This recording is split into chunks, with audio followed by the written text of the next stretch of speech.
তোমরা কি জানো আমাদের পৃথিবী ছাড়া সৌরজগতে এমনও গ্রহ রয়েছে যেখানে একদিন পৃথিবীর কয়েক মাসের সমান।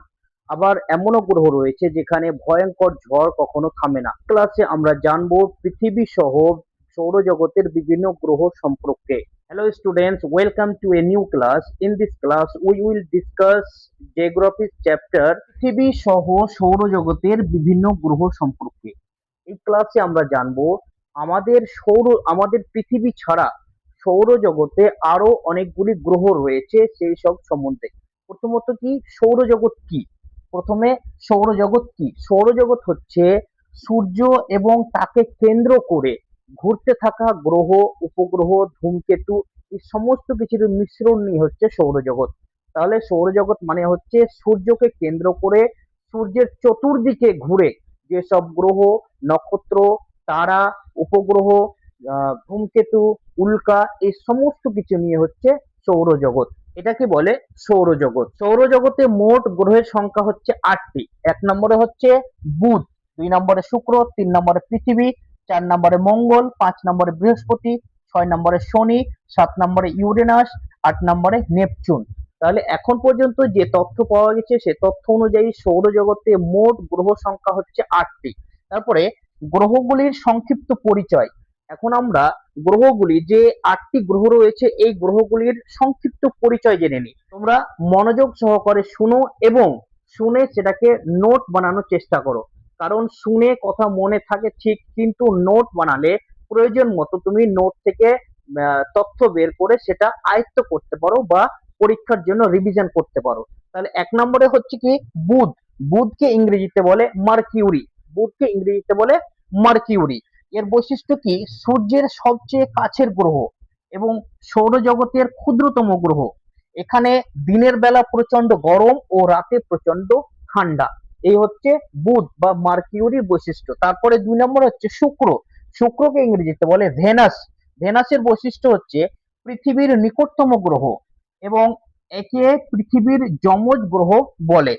সবথেকে উষ্ণ গ্রহ, কারণ এর বায়ুমণ্ডলে অর্থাৎ শুক্র গ্রহের বায়ুমণ্ডলে কার্বন ডাই অক্সাইড বেশি থাকে, সেই জন্য এটা হচ্ছে উষ্ণ গ্রহ বা প্রচন্ড গরমের গ্রহ।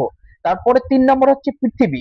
পৃথিবীর ইংরেজি হচ্ছে আর্থ। পৃথিবীর ইংরেজি হচ্ছে আর্থ। এর বৈশিষ্ট্য কি? আমাদের বাসস্থান।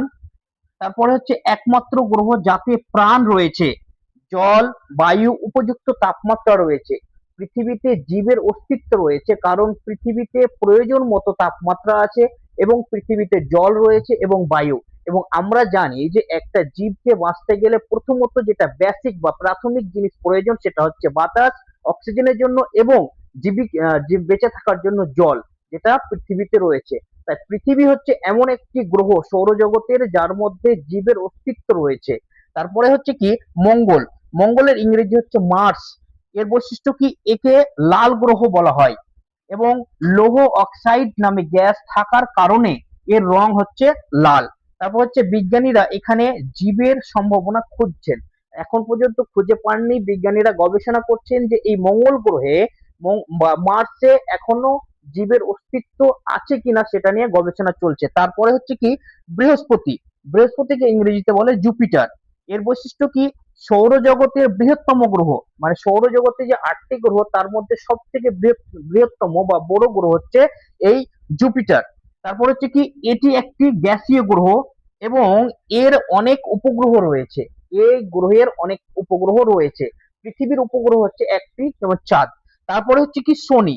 শনিকে ইংরেজিতে বলে স্যাটার্ন। শনিকে ইংরেজিতে বলে স্যাটার্ন। এর বৈশিষ্ট্য হচ্ছে এর চারপাশে সুন্দর বলয় বা রিং রয়েছে। এটিও একটি গ্যাসীয় গ্রহ।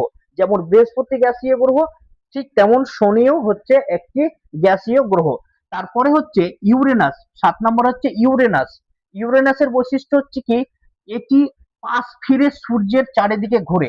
যেমন সূর্য পশ্চিম দিক থেকে পূর্ব দিকে সূর্যের চারিদিকে ঘোরে, এই গ্রহ ইউরেনাসটা কিন্তু পাশ কেটে সূর্যের চারিদিকে ঘুরে এবং এই গ্রহের মধ্যে খুব ঠান্ডা গ্রহ। ইউরেনাসটা হচ্ছে খুব ঠান্ডা গ্রহ। তারপরে ৮ নম্বর হচ্ছে নেপচুন। ৮ নম্বরে হচ্ছে নেপচুন। এর বৈশিষ্ট্য কি? সূর্য থেকে সবচেয়ে দূরে অবস্থান, সব থেকে দূরের গ্রহ। সৌরজগতের মধ্যে সূর্যের থেকে সব থেকে দূরের গ্রহ হচ্ছে নেপচুন। এখানে অত্যন্ত শক্তিশালী ঝড় হয়, এখানে শক্তিশালী ঝড় হয়, এমন ঝড় হয় সে ঝড় কখনো থামে না। তাহলে এই 8টি গ্রহের আমরা পরিচয়, সংক্ষিপ্ত পরিচয় বা সংক্ষিপ্ত এই গ্রহ 8টি সম্বন্ধে জানলাম। তারপরে হচ্ছে কি গ্রহের শ্রেণী বিভাগ। এই যে 8টি গ্রহ রয়েছে সৌরজগতের মধ্যে, এই 8টি গ্রহকে দুই ভাগে ভাগ করা হয়েছে। কয় ভাগে? দুই ভাগে ভাগ করা হয়েছে। এক নম্বর হচ্ছে পার্থিব গ্রহ এবং দুই নম্বর হচ্ছে গ্যাসীয় গ্রহ। পার্থিব গ্রহ কোন কি? একটা হচ্ছে বুধ, শুক্র, মঙ্গল। এগুলি কঠিন পাথুরে গ্রহ, অর্থাৎ এগুলো গ্যাসীয় গ্রহ নয়। এক নম্বর হচ্ছে বুধ, তারপরে শুক্র, তারপরে পৃথিবী, তারপরে মঙ্গল। এগুলি কি গ্রহ? পাথুরে গ্রহ, অর্থাৎ এগুলি হচ্ছে পার্থিব গ্রহ। দুই নম্বর হচ্ছে গ্যাসীয় গ্রহ। গ্যাসীয় গ্রহ কোনগুলি? একটা হচ্ছে বৃহস্পতি, শনি, ইউরেনাস, নেপচুন। এগুলি প্রধানত গ্যাসীয় গ্রহ। তাহলে গ্রহের শ্রেণী বিভাগ হচ্ছে দুইটি, একটা হচ্ছে পার্থিব গ্রহ, একটি হচ্ছে গ্যাসীয় গ্রহ। পার্থিব গ্রহ কি কি? বুধ, শুক্র, মঙ্গল হচ্ছে পার্থিব গ্রহ এবং গ্যাসীয় গ্রহ হচ্ছে বৃহস্পতি, শনি, ইউরেনাস এবং নেপচুন। এবার গুরুত্বপূর্ণ তথ্য, এই অধ্যায়ের গুরুত্বপূর্ণ তথ্য কি?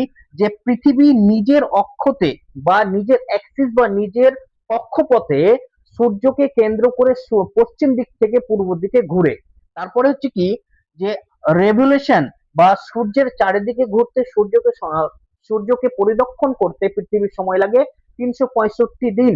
কতদিন? 365 দিন। সূর্যকে পরিদক্ষণ করতে পৃথিবীকে সময় লাগে 365 দিন 6 ঘন্টা। এবং চাঁদ হচ্ছে পৃথিবীর স্যাটেলাইট বা উপগ্রহ। Moon is the satellite of earth. পৃথিবীর উপগ্রহ হচ্ছে চাঁদ। তাহলে আজকে এই ক্লাসে আমরা জানলাম যে সৌরজগতে শুধু পৃথিবী না, পৃথিবী সহ আরো অন্যান্য গ্রহগুলি রয়েছে। সৌরজগতে মোট গ্রহের সংখ্যা হচ্ছে 8টি এবং এই 8টি গ্রহকে দুই ভাগে শ্রেণী বিভাগ করা হয়েছে। দুই ভাগ রয়েছে, একটা হচ্ছে পার্থিব গ্রহ, একটি হচ্ছে গ্যাসীয় গ্রহ। গুরুত্বপূর্ণ তথ্য কি? যে সূর্যকে কেন্দ্র করে পৃথিবী নিজের কক্ষপথে সূর্যকে কেন্দ্র করে 365 দিন 6 ঘন্টাতে সূর্যকে পরিদক্ষণ করে পশ্চিম দিক থেকে পূর্ব দিকে। এবং চাঁদ হচ্ছে পৃথিবীর উপগ্রহ। তাহলে আজকের ক্লাস এই পর্যন্তই। আজকে আমরা পৃথিবী সহ বিভিন্ন ধরনের গ্রহ সম্পর্কে জানলাম। এটা পরীক্ষাতে শর্ট কোশ্চেন বা এমসিকিউতে খুব গুরুত্বপূর্ণ একটি লেসন। তাই তোমরা এটাকে মনোযোগ সহকারে নোট তৈরি করো এবং এটাকে রিভিশন করো যাতে পরীক্ষায় তোমাদের উত্তীর্ণ হয়। আজকের ক্লাস এই পর্যন্তই। আবার পরবর্তী ক্লাসে নতুন একটি জিওগ্রাফির ক্লাস নিয়ে হাজির হব।